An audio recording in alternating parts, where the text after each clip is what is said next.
Olá, tudo bem, Silvia? Olá, Ju, quanto tempo? Tudo bem? Oi, Ana, Camila, sejam muito bem-vindos ao nosso quadro. Oi, Flavinha, que bom que você está aqui. Sejam muito bem-vindas aqui ao nosso quadro. Oi, Gê, tudo bem? Hoje a gente vai estar falando com a juíza federal Carmen Silvia. Ela vai trazer pra gente uma visão sobre a aplicação de precedentes. Na verdade, essa live ela tem por fim até complementar um pouco mais aquilo que foi discutido na live do Fábio com a desembargadora Letícia. Tudo bem, Albuquerque? Oi, Raul. Sejam muito bem-vindos aí. E como é que tá todo mundo nessa pandemia? Tá todo mundo bem? Já voltando ao normal? Já trabalhando? Como é que tá? Continuam em casa, isolados, estão cumprindo a quarentena. Que fase complicada, né, pessoal? Oi, Jonathan, Ana Paula, Raquel. Não é fácil, a gente fica numa insegurança, até mesmo em dar aula, né? Parece que as aulas vão continuar virtuais, pelo menos lá no IBMEC, onde eu vou dar aula. Nesse primeiro momento a gente vai dar aula virtual, depois a gente... Existe uma previsão de ir liberando aos poucos, né? Mas ainda estamos nessa questão de ficar no isolamento, na quarentena. Tô aguardando um pouquinho, que a nossa convidada daqui a pouquinho ela já tá entrando. Tá bom, pessoal?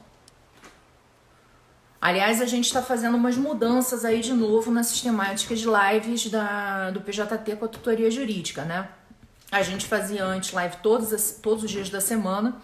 Agora, até em razão da gente estar retornando às aulas, que o PJT vai voltar às aulas dele agora em agosto. Inclusive, a gente está lançando já as inscrições para a turma presencial. Então, em razão disso, a gente deve estar mantendo as lives de segunda, com certeza. Vamos continuar as lives de quarta, tá? Do grupo. Essa quarta-feira a gente vai ter live com o Ernesto, com o Felipe Renault, Bianca Xavier e João Gasparino.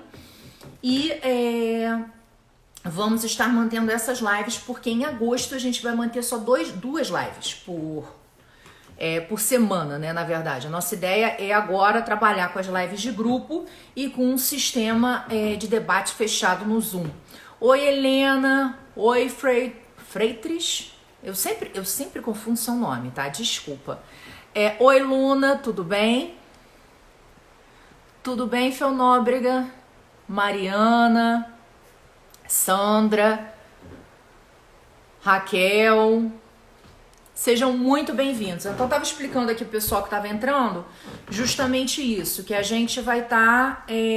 Oi, Fábio, Éder Tavares, sejam muito bem-vindos.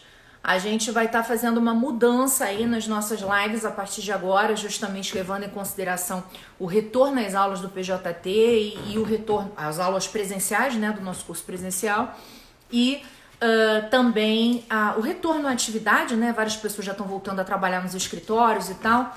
Então, em razão disso, a gente está decidindo manter agora dois tipos de live, tá? A partir de agosto, eles vão ficar bem marcados, vão ser as lives grupais nas quartas-feiras e eventos que a gente vai fazer mais fechados em debate, tá? Eu vou contar os detalhes à medida que as semanas vão passando, tá bom? Que a gente está estruturando isso.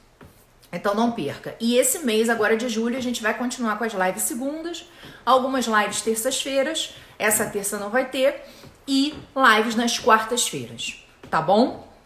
Dessa forma a gente vai estar se mantendo junto e vai estar se adaptando a essas novas mudanças, né? Porque tudo isso foi criado em razão desse ambiente que a gente estava vivendo de pandemia e aos poucos parece que a gente está retornando à normalidade. Não sei como é que vocês estão, mas estamos aí nessa.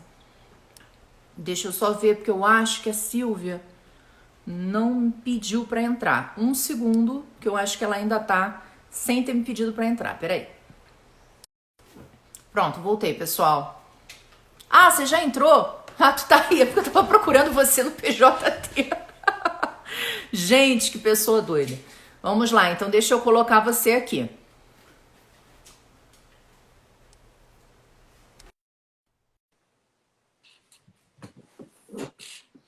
Pronto, já pedi para Carmen ingressar aqui com a gente para a gente começar a conversar.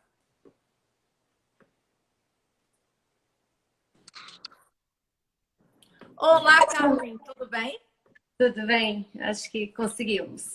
Tudo ótimo, conseguimos sim.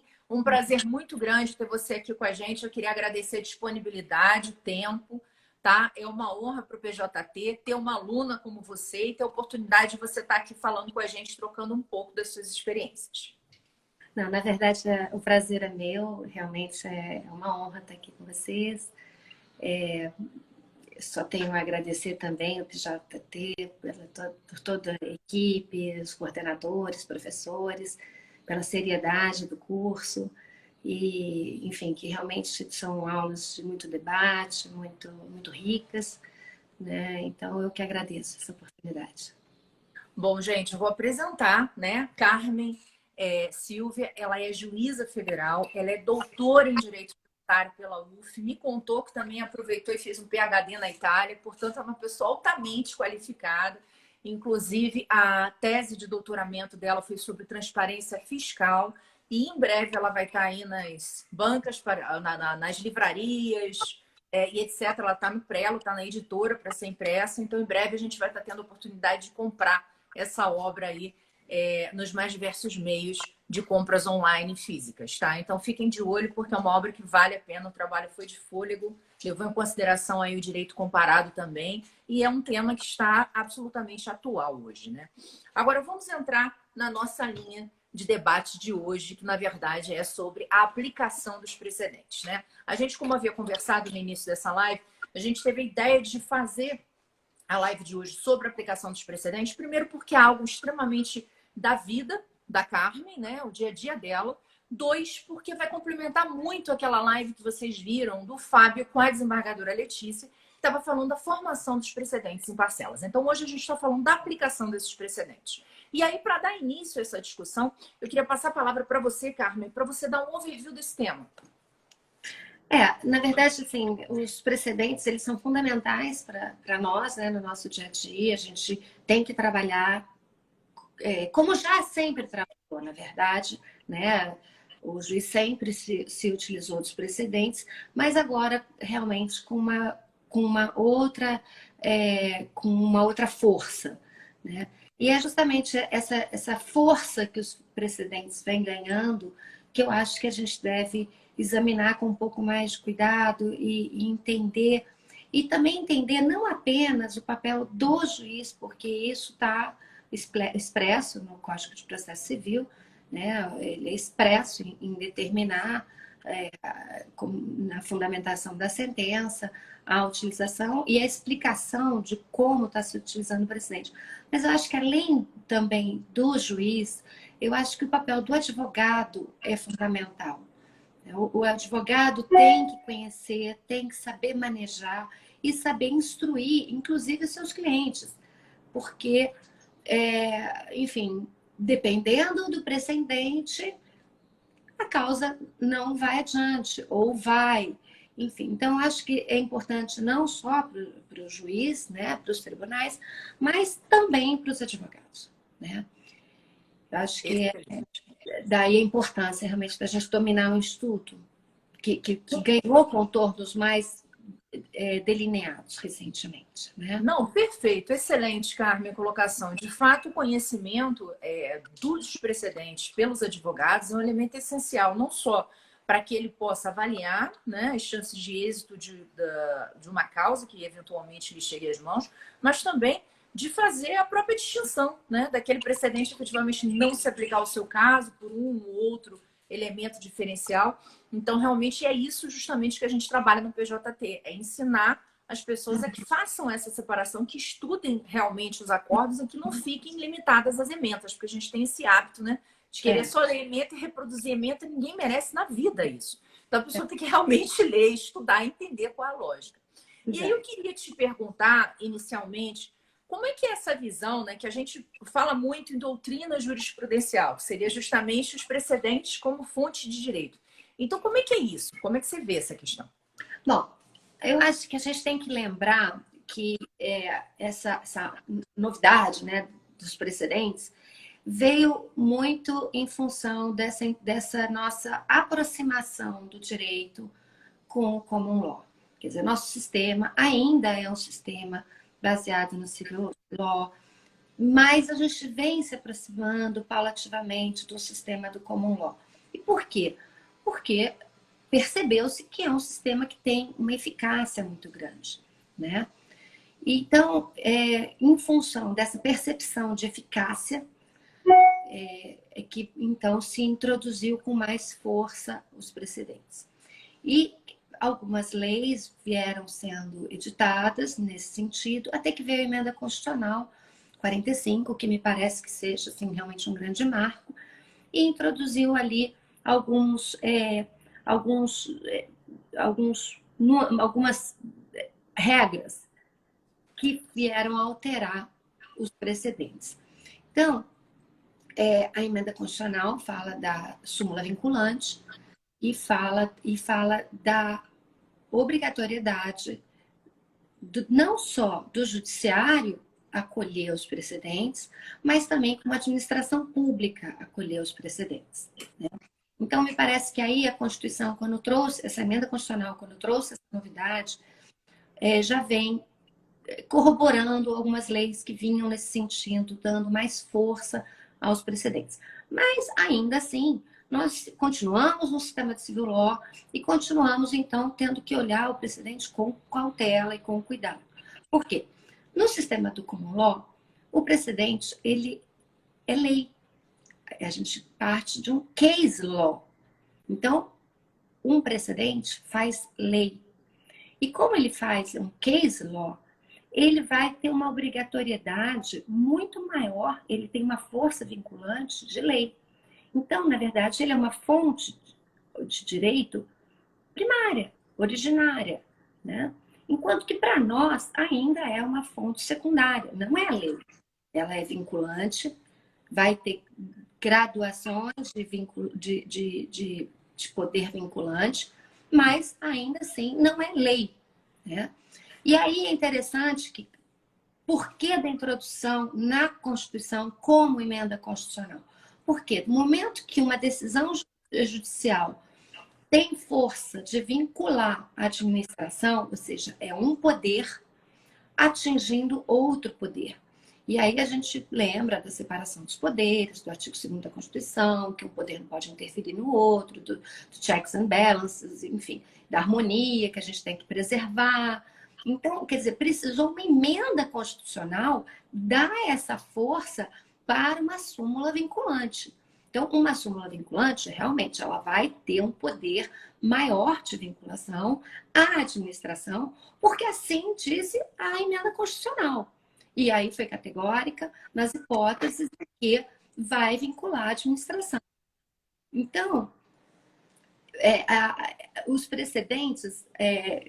outro dia eu estava lendo um artigo muito interessante de um doutrinador, e ele falou: o que são os precedentes? Hoje em dia tudo é precedente. Que loucura de precedentes, que né, todo mundo acha que tudo é precedente. O que é isso, afinal?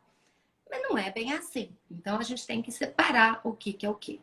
A gente sempre trabalhou com súmulas do Supremo, enfim, a gente tem um histórico de súmulas. Essas súmulas são vinculantes? Não. Quer dizer, só serão vinculantes aquelas súmulas que preencherem os requisitos da emenda constitucional, de um quórum especificado, enfim. E aí, sim, então a súmula vinculante vai ser aquele precedente que vai ter vai ser um precedente que o ministro Barroso diz, um precedente normativo, né? Então, é diferente daquele outro precedente que é apenas persuasivo, né? Então, precedente, para nós, no direito brasileiro, continua tendo esses dois caráteres, que é diferente do common law, que tem força de lei, porque assim é o sistema do common law. Ótima definição, Carmen. Eu queria agora que você respondesse aquela pergunta que você acabou de fazer. O que são precedentes para o pessoal que está seguindo aqui? O que é precedente? Bom, então, só deixa eu aqui, que me desconectou aqui. Bom, precedente, então, os precedentes vão ser aqueles que estão até definidos no Código de Processo Civil, ele define os precedentes, né? Mas a gente tem que... Espera um pouquinho só. A gente tem que delimitar o que são os precedentes normativos e distinguir dos precedentes persuasivos, né? E aí,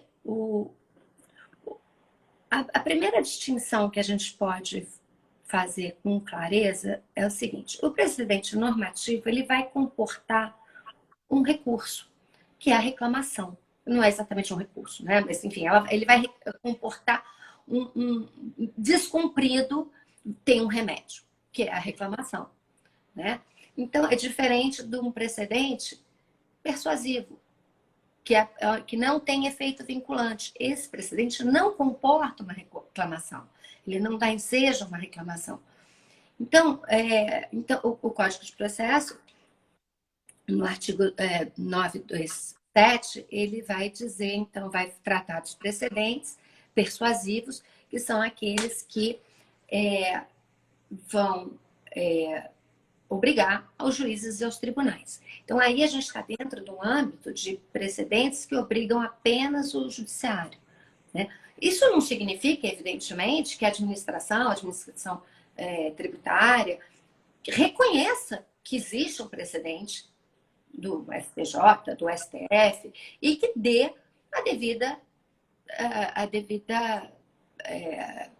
eu usaria até um termo que é um pouco perigoso, que é, enfim, a deferência, né? Então, a administração pode editar uma portaria e obrigar, então, se obrigar aquele precedente. Mas os precedentes persuasivos, que são aqueles que o Código de Processo Civil direciona aos juízes e aos tribunais, eles não vão ter essa força normativa, né, perante a administração pública. Então, a gente tem, dentre os precedentes, tem as súmulas vinculantes, tem as súmulas, tem a jurisprudência já consolidada, enfim. E a gente vai aí partir para o exame, que uma coisa que, assim, que eu acho que é interessante é que a jurisprudência, à medida que ela vai se tornando mais consolidada, ela vai naturalmente dando ensejo a uma formação de precedentes, né? E é assim que se formam os precedentes. Mas aí também o Código de Processo Civil, também se inspirando lá no Common Law, ele vem introduzir uma coisa que chama definição de questões, né? Para a formulação de um precedente vinculante, para a definição de um precedente, o Supremo ele deve definir quais são aquelas questões sobre as quais os ministros vão se debruçar para examinar e daí formar uma tese, né?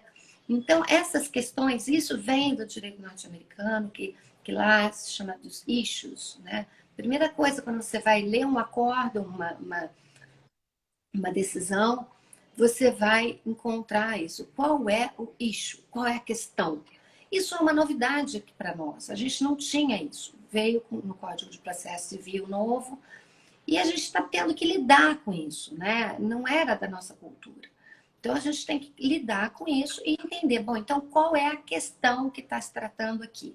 Então, assim, eu acho até que é uma boa técnica hoje a gente passar a adotar, já que o Código de Processo introduziu isso, passar a adotar até nas decisões. Afinal, qual é a questão que a gente está tentando resolver aqui? E deixar isso bastante claro, né? Que é daí que vai surgir, então, a tese. E aí que você falou, né? No final, o que é que do acórdão que vai prevalecer? O que é do acórdão que a gente vai extrair como precedente?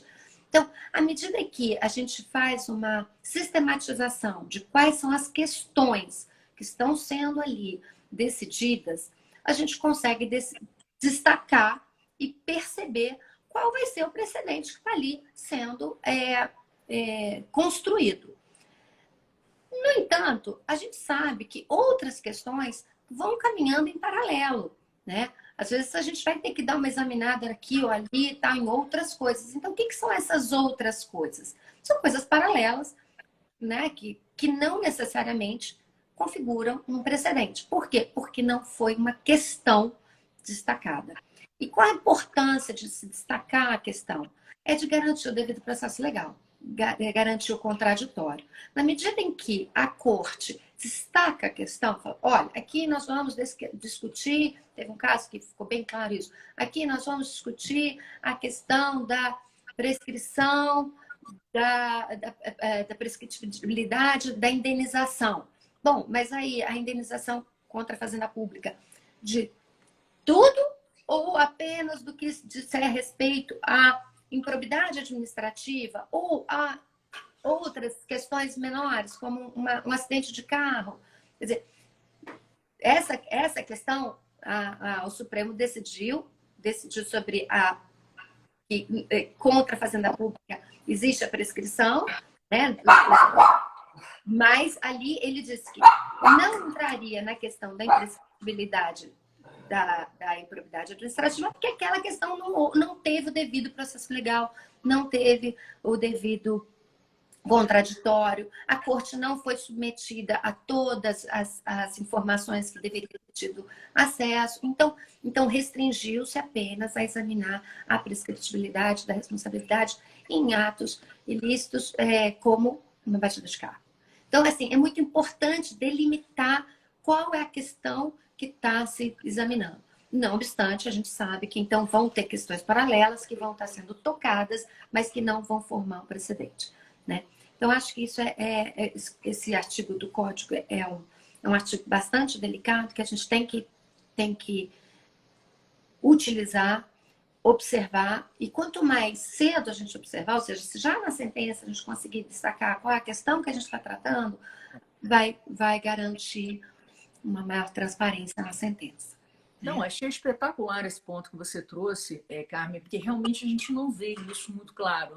Começa a ver esse destaque de tese, normalmente, quando você está no TRF, nem sempre, né, nos tribunais regionais, mas com certeza em tribunal superior isso é parte. Mas, assim, juiz de primeiro grau fazer isso, eu particularmente nunca vi. E eu acho que isso realmente é algo que ajuda muito na discussão, né? Então, essa sua sugestão eu acho absolutamente relevante, realmente, para que a gente vá. Mas também é aquela questão que a gente tem pontuado aqui ao longo de algumas lives, sabe? A grande problemática é que se mudou, o código é recente, o sistema de precedentes é uma coisa de 2015 para cá, e está todo mundo, de certa forma, ainda tentando entender como é que isso funciona, né? Você vê que os próprios tribunais superiores, STJ, STF, estão tentando entender. Então, eu acho que fica mais difícil, inclusive, para quem não trabalha diretamente com essa formação, ter isso no sangue. Então, é uma coisa que vai sendo criada aos poucos, né? Eu queria que você passasse para a gente qual a relevância de você ter um precedente, né? Por que o precedente é importante? Então, o precedente, ele é fundamental para garantir a segurança jurídica, né? Uma estabilidade. No direito norte-americano, eles usam uma figura ilustrativa, né? Uma figura de linguagem para esclarecer o que seria a construção de precedentes.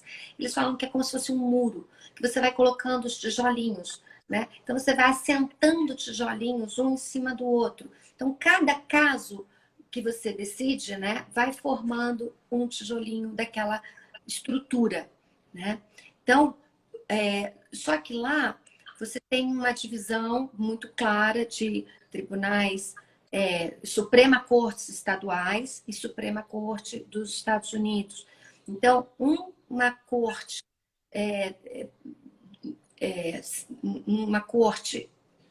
da Flórida, de Miami, por exemplo, ela vai estar subordinada à jurisprudência da Suprema Corte da Flórida.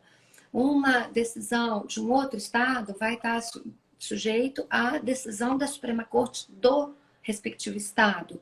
E aí eles vão construindo os precedentes até que chega ao precedente da Suprema Corte dos Estados Unidos, né? Que aí vai unificar o direito. Aqui é mesmo, quer dizer, aqui de alguma forma a gente tem essa construção também. A gente tem a jurisprudência dos nossos tribunais, né, regionais na esfera federal e dos tribunais de justiça na esfera estadual. E o Supremo e o STJ eles têm esse papel, então, de unificar e de dar, então, uma amarração, né, naquelas decisões. Então, isso, se bem feito, vai trazer maior segurança jurídica.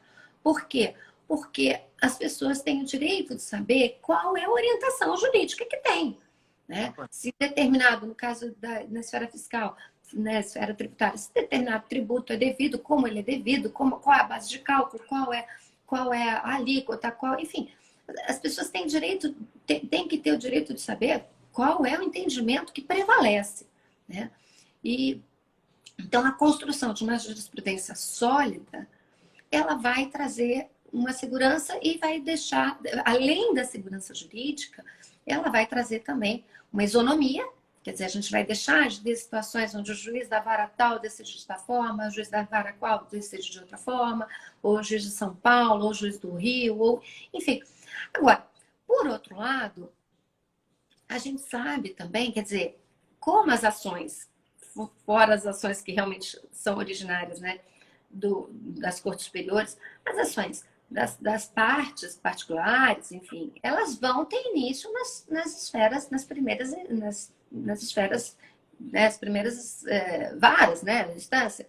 Então, naturalmente, pode haver essa divergência mesmo, porque o juiz está distrito ao seu livre conhecimento, a gente tem independência, então é natural mesmo. No caso da Covid, a gente teve uma infinidade de casos pedindo a postergação de pagamentos. Então, a gente viu juízes decidindo de uma forma, juízes decidindo de outra forma, enfim, de acordo com o que a gente estava entendendo que fosse o razoável também, usando de razoabilidade, equidade, enfim, a gente foi lançando mão de instrumentos para construir uma decisão que fosse justa e equânime diante de uma pandemia, né? E logo vieram decisões de tribunais e a gente naturalmente foi observando as decisões de tribunais, enfim, e verificando o que foi acontecendo, né? A questão dos depósitos também, né? Muitos pedidos de depósito, de substituição de depósito por garantia. Então, alguns juízes deferiram, outros juízes não deferiram, enfim, veio uma orientação. Então, quer dizer, quando vem uma orientação rápida, na verdade, a gente comemora e celebra, porque, afinal de contas, a gente também quer uma orientação. A gente não quer ter que ficar imaginando que é o melhor. A gente, enfim, quando vem uma orientação, a gente comemora. Agora, quando não vem essa orientação, aí realmente, quer dizer, a gente tem que trabalhar com os princípios que a gente tem, a gente vai trabalhar com as leis e aí vai acontecer de ter posições diferentes. E isso faz parte também do nosso sistema, né? Então, essa divergência, ela é até boa para a formação desse entendimento, dessa orientação, né, Su? Claro. Porque você analisa, via pensamentos distintos, você consegue ponderá-los e chegar a uma conclusão do que seria melhor uniformizar naquele caso concreto, né? Então, Claro. acho que isso é interessante. Essa divergência, ela dá, inclusive, respaldo ao precedente. Se todo mundo pensasse igual, a gente não ia conseguir, não né? evoluiria. Na verdade, assim, eu acho que a riqueza do direito é justamente a evolução. Exato. Né? Na medida em que a gente vai evoluindo, novas teses vão surgindo, novos entendimentos, a gente vai construindo e vai evoluindo. Então, realmente, eu acho que isso também, eu devo dizer, né, nos Estados Unidos, né, a Suprema Corte Americana tem uma coisa que eu acho muito bonita, que é o respeito à dissidência, ao voto divergente. Né? Lá, muitas decisões são tomadas por maioria, são tomadas por 5-4, e respeita-se a divergência, o voto divergente é estudado, até porque amanhã pode haver uma mudança de composição, esse assunto pode voltar à tona, esse assunto pode ser revisitado. Então, e muitas vezes, como de fato já ocorreu, o voto divergente passa a ser o voto que vai ser o voto condutor. Então, a divergência, ela enriquece. Eu não tenho a menor dúvida disso. A divergência enriquece o debate. Agora, quando a gente está tratando com uma infinidade de ações que estão espalhadas pelo Brasil inteiro, claro, vai haver situações em que uma parte vai conseguir ter reconhecido um direito e uma outra parte com uma situação muito similar não vai ter conseguido aquele direito, enfim, e vai gerar situações não isonômicas, né? E aí gera um pouco de frustração. E aí também cabe aos advogados irem, enfim, subindo, né, nas instâncias até conseguir a uniformização dessa desigualdade que foi gerada. Né? Mas eu acho que é parte do sistema.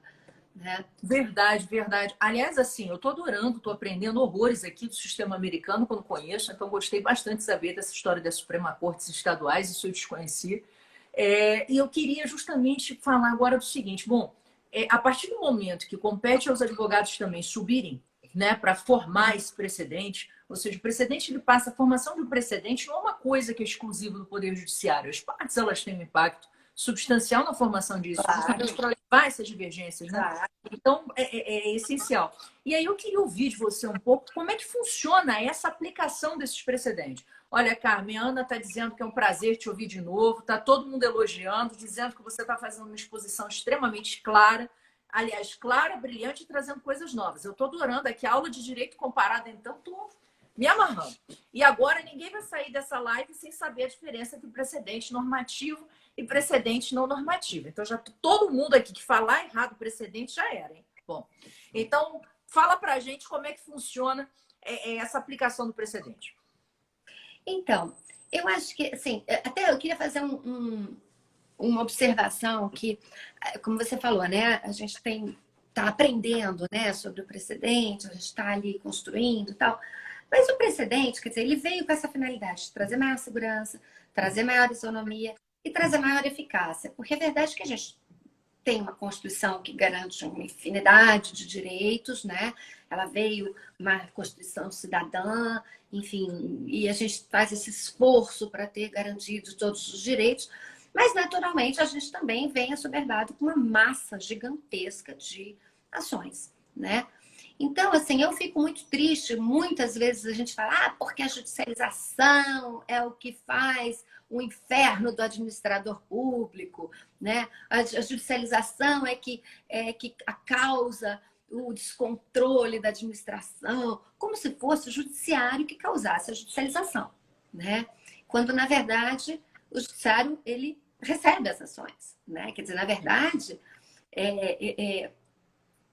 a gente tem um princípio da acessibilidade dos tribunais, quer dizer, é um direito do cidadão recorrer, em última instância, ao Poder Judiciário, né? Então, assim, eu fico triste de ver essa visão tão negativa da judicialização, porque eu acho realmente, eu estou convencida de que a judicialização no Brasil foi o que fez realmente grandes mudanças, trouxe grandes mudanças, e se não fosse essa judicialização, se não fosse o esforço dos advogados, se não fosse o esforço todo do judiciário de atender a 100 milhões de ações, que mais ou menos é isso que a gente tem hoje em dia, né? Uma ação para cada 2 brasileiros, né?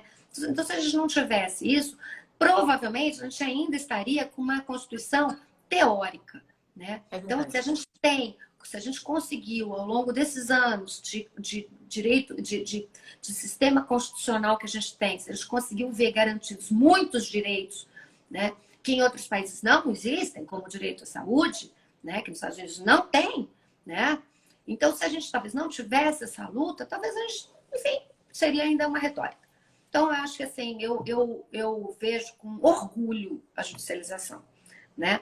Mas, enfim, um dos papéis do precedente é tentar solucionar o problema da massa de processos, né? Aquela massa enorme de processos que a gente, enfim, são vários assuntos que vêm em massa para a gente e a gente tem que absorver e digerir esses assuntos e entregar uma resposta em tempo. Então, quer dizer, o precedente ele ajuda muito, né? Bem utilizado, ele ajuda muito na questão da massa, né? Na questão dessa quantidade enorme de ações que vem. E para isso, quer dizer, o que também ajuda, e a gente hoje sabe que ajuda, são também os sistemas de informática, de informatização, né? A gente está vendo a introdução de robôs em segunda instância, na STJ, o TRF3 está introduzindo também. Quer dizer, então, essa utilização de ferramentas digitais, tecnológicas, para detectar onde são aqueles casos similares, casos que já têm uma decisão de eficácia vinculante, e dar o devido tratamento rápido, né? Então, eu acho que o presidente tem esse poder, né, de enxugar a massa e deixar a gente trabalhar no que é diferente, no que é mais delicado, no que é mais Não que seja até mais importante, porque todos os direitos são importantes, mas enfim, os que têm a sutileza maior e que vão exigir um tratamento diferente. Então tem também esse aspecto, né? Então, a aplicação dos precedentes, como é que a gente aplica o precedente, né? Assim, eu acho que a gente aplica o precedente desde a inicial, né? Recebe a inicial, a gente já vai ver se ele tem o precedente ou não. É Né? verdade. E aí, que eu falo, na verdade, o advogado tem que trabalhar com o precedente até antes. Que, aliás, aqui também, né, devo dizer, nas universidades americanas, o advogado, ele é treinado para negociar. E para sentar com o cliente, antes de propor uma ação, porque a ação lá é uma coisa muito cara, né? Você tem um custo altíssimo. Para você ter uma ideia, de 100% das ações teoricamente viáveis, só 5% são judicializados. Porque os outros 95%, o advogado vai conversar com uma parte, vai conversar com outro advogado e vão chegar a uma conclusão que fala, peraí, olha, vamos resolver, vamos negociar o que a gente poderia chegar, até onde a gente pode chegar, porque não vale a pena judicializar. Né? Então, quer dizer, quando você tem precedentes firmes, fortes e vinculantes, e súmulas vinculantes, você dá esse poder para o advogado. Você transfere esse poder para o advogado negociar, sabe? E falar, olha, o contraparte, advogado da contraparte, você não vai chegar em lugar nenhum, porque nesse caso já tem um precedente, entendeu? Então é melhor a gente resolver aqui, né? Então, assim, o precedente acho que tem um papel fundamental nessas questões, né? De trazer maior segurança, maior eficácia, maior isonomia. Agora, e é isso, agora também tem que, o advogado também tem que saber usar, não é só. E aí, mais que o advogado, o precedente ele vai resolver para o judiciário, como a gente viu, né? Tem precedentes que só vêm com os tribunais e juízes. Então, o precedente, muitas vezes, ele vai resolver o judiciário. Agora, como a gente já viu também, na parte da administração pública, só aquelas hipóteses da emenda constitucional, enfim, aquelas hipóteses que obrigam a administração pública, é que vai estar obrigado. Isso significa que, um sem número de processos que a gente tem contra a fazenda pública, contra a administração pública, a administração está litigando, porque não se sente obrigada. Né? Então, quer dizer, o precedente ele fica fraco porque ele não obriga a administração. Né? Então, quer dizer, e aí a gente volta àquela coisa, né? Então, por que a gente tem tanta judicialização? Porque a administração pública não está vinculada e não se compromete com o que o judiciário já decidiu. Né? Então, eu acho que quanto mais forte o precedente se tornar, quer dizer, quanto mais súmulas vinculantes a gente tiver, quanto mais decisões vinculantes para a administração pública a gente tiver, menos judicialização a gente vai ter. É natural. Consequência natural. Inclusive, eu achei... natural. Com certeza. Eu acho que você tocou em 2 pontos aqui, Carmen, extremamente importantes. O primeiro deles é justamente essa possibilidade da barganha, da negociação entre os advogados, que isso é uma mudança de modelo mental, que a gente aqui no Brasil tem muito hábito, vamos brigar, etc. É claro que quando a gente fala de fazenda pública no outro polo, fica mais complicado. As transações elas estão sendo criadas com essa visão. Existem outros trabalhos aí com relação à arbitragem tributária, projetos de lei nesse sentido e tal, para tentar gerar esses meios alternativos de solução de conflito, discussão com relação à execução administrativa e por aí vai. Mas isso é interessante, né? Você realmente mudar o seu modelo mental para tentar, com base naquilo que já foi decidido, buscar um caminho. E um outro ponto que eu acho extremamente importante que você mencionou tem que ver justamente com essa questão do precedente não vincular o Poder Executivo. Realmente, formalmente, não. Mas aí a gente tem que começar a pensar o seguinte, poxa, o administrador que vai contra um precedente... Então, vou dar um exemplo aqui básico da área estadual, que é a discussão de não incidência do ICMS na transferência de estabelecimentos do mesmo proprietário. Tem a súmula lá, o 66 nesse sentido. E milhares de autos de infração no país inteiro, nos estados, cobrando o ICMS nessa transferência. Ou seja, não é vinculante. E ele conta isso como receita. Porque o problema de tudo isso é que quando o ente lavra um auto de dívida ativa e registra, ele registra isso como ativo. O grande problema é que, na maioria das vezes, ele não registra o contraponto, que aquilo ali seria um passivo, ou seja, a expectativa de perda daquilo ali é provável. Tinha que representar o impacto no orçamento do Estado. Então, você tem aí, de certa forma, inclusive, uma má gestão de recursos públicos. Você tem aí, de certa forma, um crime de responsabilidade. Então, o que eu vejo que falta muito é isso. É a gente pensar, não é mais hora do administrador chegar e dizer, Dani, se eu não sou vinculado, vou deixar rolar. Porque não é só você deixar rolar. Existe um impacto muito maior em relação à execução do teu dia a dia, da tua atividade financeira do Estado. A necessidade, o contraponto. Pô, será que eu estou gastando demais porque eu estou levando em consideração uma receita inflada? Né? Pontos que a gente precisa realmente pensar, e não é à toa que o país está vivendo essa crise que está. Porque antes da pandemia vir, de fato que nós já tínhamos, era uma federação bastante capenguinha, onde os estados estão pedindo apoio à União constantemente, porque não conseguem se manter. E um dos exemplos claros que a gente tem é esse, né? Então, assim, eu acho que você trouxe um ponto assim, extremamente importante, que é repensar. Até que ponto, né? Será que a gente precisa vincular tudo? Será que não existe o bom senso? Existem outros efeitos legais previstos dessa não vinculação. Será que a gente também não está usando eles? Né? Cadê os órgãos de contas que precisam também começar a controlar essa questão?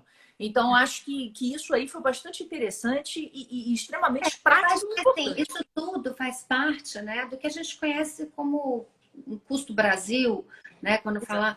A gente, enfim, falta segurança jurídica, né? Falta. Não tenha dúvida que falta. Quer dizer, o próprio administrador utiliza de uma forma de não cumprir uma decisão que ele sabe que vai vir, que aquela decisão judicial vai vir, né?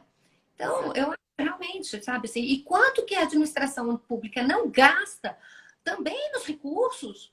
Quer dizer, gente, a gente até hoje, a gente julga coisas assim do, meu Deus, do século passado, praticamente, e efetivamente do século passado, né? E a gente fica julgando e rejulgando, quer dizer, tem um custo do judiciário, tem um custo para a administração pública, tem um custo de procuradores, tem um custo de, enfim, de máquina, né? Fazendo um trabalho insano, né? E ainda pior, quer dizer, aí quando vem um precedente, né? Como no caso do ICMS, vem um precedente, aí, não, mas agora tem, a gente agora tem bairro de declaração, aí tem a modulação, enfim, afinal, quando é que vai vir essa decisão? Exatamente. Né? Então, assim, é um custo muito grande essa demora. E aí a gente tem também, a emenda constitucional 45 trouxe, né, o princípio da razoabilidade do prazo, né, do processo. O processo tem que ter um prazo razoável. Será que é razoável a gente demorar tanto tempo para esperar uma modulação de efeitos? E as pessoas aí, enfim, com dinheiro preso, com depósitos presos, porque o código diz que o depósito tem que ser integral em dinheiro até o trânsito em julgado. Então, quer dizer, quando vem esse trânsito em julgado? Ia fazendo, usando de todos os artifícios para demorar esse trânsito em julgado cada vez mais. Quer dizer, eu acho realmente assim... Aí falam da judicialização. Aí eu fico triste, eu fico realmente ofendida. Não, você está certa, é porque as pessoas, às vezes, elas erram muito o foco dos debates. Né? As pessoas dizem que o poder judiciário é o problema. Não, na verdade, o poder executivo e o poder legislativo que agem mal, né? Se o legislativo legislasse direito... Existe uma orientação para agir. Né? Exatamente. Existem orientações. Então, qual é a orientação que é dada? Né? Então, eu acho que é... E aí... Né? Bom, também eu gostaria até de falar também um pouquinho aqui, né, da LINDB. Né? A LINDB, ela vem agora como uma novidade, né, com esses artigos novos aí na lei de introdução, falando especialmente do direito público, né, com 10 artigos tratando do direito público. E um dos artigos fala da segurança jurídica, da importância da segurança jurídica, né? Quer dizer, a LINDB vem com essa orientação, quer dizer, uma lei de introdução às normas do direito brasileiro, quer dizer, uma lei que é uma... A gente fala que é uma norma sobre as normas, né? Então, ela tem um caráter sobre normas, sobre legal. Então, e ela vem com essa orientação de trazer a segurança jurídica, né? E também, uma das coisas que ela destaca muito fortemente é a motivação, né? Tanto para a esfera administrativa, controladora e judicial. A gente tem que motivar. E a motivação, ela faz parte, quer dizer, para a gente, né, no judiciário, a gente lê como fundamentação da sentença, né, a motivação, fundamentação, é o que garante a transparência. Né? Então, assim, uma decisão bem fundamentada, ela vai garantir uma transparência maior ou menor. E aí, por isso que o Código de Processo determina que uma sentença, para ser considerada fundamentada, ela tem que explicitar, inclusive a utilização dos precedentes. A gente tem que explicitar. E tem que explicitar também quando não é o caso da utilização dos precedentes, que é o caso do distinguishing. Né? Se a gente tem uma situação fática que não se enquadra naquele precedente, a gente tem que esclarecer isso. Né? A gente tem que se debruçar e falar, olha, neste caso não se aplica aquele precedente X. Por quê? Porque trata-se de fatos diferentes, né? Normas diferentes, enfim, não se enquadra aquela situação que foi ali desenhada naquela tese jurídica, naquele precedente. Então, quer dizer, mas quem ajuda o juiz a perceber e poder fundamentar o seu distinguishing, né? Obviamente, é o advogado. Né? Então, assim, um advogado que traz para nós os elementos do distinguishing, obviamente, vai ser um advogado que vai ter mais êxito em afastar o precedente, né? Porque ele está me ajudando a perceber. Então, assim, por isso que a gente garante contraditório, né? A gente tem que garantir o contraditório para que todas as informações venham, todos os subsídios venham, para que a gente possa proferir uma sentença mais bem fundamentada. Né? E com essa obrigação de fazer a distinção, né? Quando não se aplica o precedente. Então, eu acho que a gente tem que andar de mão junta, né? Eu acho que o judiciário e advogados, a gente tem que estar junto aí nessa utilização desses novos instrumentos, dessas novas ferramentas, para construir um direito com mais segurança, que eu acho que é isso que todo mundo está querendo. Né? Não tenho dúvida. A proposta do Código de Processo Novo. Não, perfeito, perfeito, Carmen. Eu queria te agradecer profundamente pelas lições aqui que você deu para gente, pelas colocações, pelas reflexões, porque eu acho que a gente tem que estar constantemente refletindo sobre essa construção que está sendo feita, aprendendo, debatendo. Só assim a gente vai conseguir construir a sociedade justa que a gente quer, né? Porque a gente busca isso, cada um na sua função, ter uma sociedade justa, ter segurança jurídica, crescer como país, né, tentar garantir os direitos da melhor forma possível. Então, assim, eu acho que você trouxe justamente esses pontos para a gente refletir cada vez mais. O que a gente pode fazer, né, para melhorar nessa construção? Cada um de nós pode fazer alguma coisa. Então, muito obrigada pela tua presença. Foi maravilhoso. Essa live vai estar gravada no IGTV. Quem veio no meio do caminho vai ter condições de assistir depois, tá? Então, não deixa de assistir, de recomendar. E, Carmen, eu passo para você para dar as últimas considerações. Não, eu acho que, enfim, acho que a gente abordou aqui todos assim, os pontos. Deixa eu ver se ficou alguma coisa aqui faltando. Deixa eu dar uma espiada aqui a gente falou rapidamente da Lindbergh. Eu gosto muito da Lindbergh. Acho que ela tem assim uma riqueza enorme de novas visões. Apesar da Lindbergh ter sido uma lei assim, que causou muita estranheza no primeiro momento, né? Eu sei que todo mundo ficou assim meio assustado, o que é isso? Mas à medida que eu fui estudando e fui me debruçando, eu cada vez mais gostei da Lindbergh.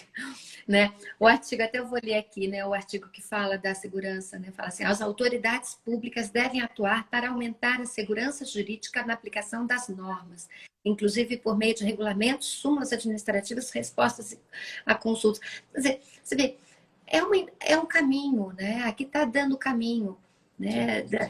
E fala autoridades públicas. E em cima ela já falava esfera administrativa, controladora judicial. Ou seja, a segurança jurídica é um norte que a gente tem que ter. Não, que não invalida a possibilidade de uma evolução, de um overruling, né, de um precedente vir a ser modificado, mas com as devidas cautelas, com as devidas observâncias de quórum, enfim, mas de hipóteses também, enfim. Mas a gente tem que ter uma jurisprudência firme, a gente tem que construir isso, né? E eu acho que isso vai trazer um judiciário mais forte, e um judiciário mais forte vai trazer um maior equilíbrio de poderes, que eu acho que também é uma ambição que a gente deve ter, né? Nessa nossa atualidade. Beleza, então. Obrigada, Carmen. Um beijo grande para você. Pessoal, muito também. Um beijo enorme para você também. Olha, muito obrigada pela presença de todo mundo aqui, por estarem nos acompanhando. Lembre-se que amanhã não vai ter live, a gente vai ter live na quarta-feira lá no YouTube, tá? A gente vai estar divulgando para vocês. E essa aqui, como eu falei para vocês, vai estar gravada, tá? Muito obrigada pelos elogios, pela companhia. Beijo grande e até a próxima. Tchau, Beijo. tchau, Carmen. Fica com Deus. Tchau.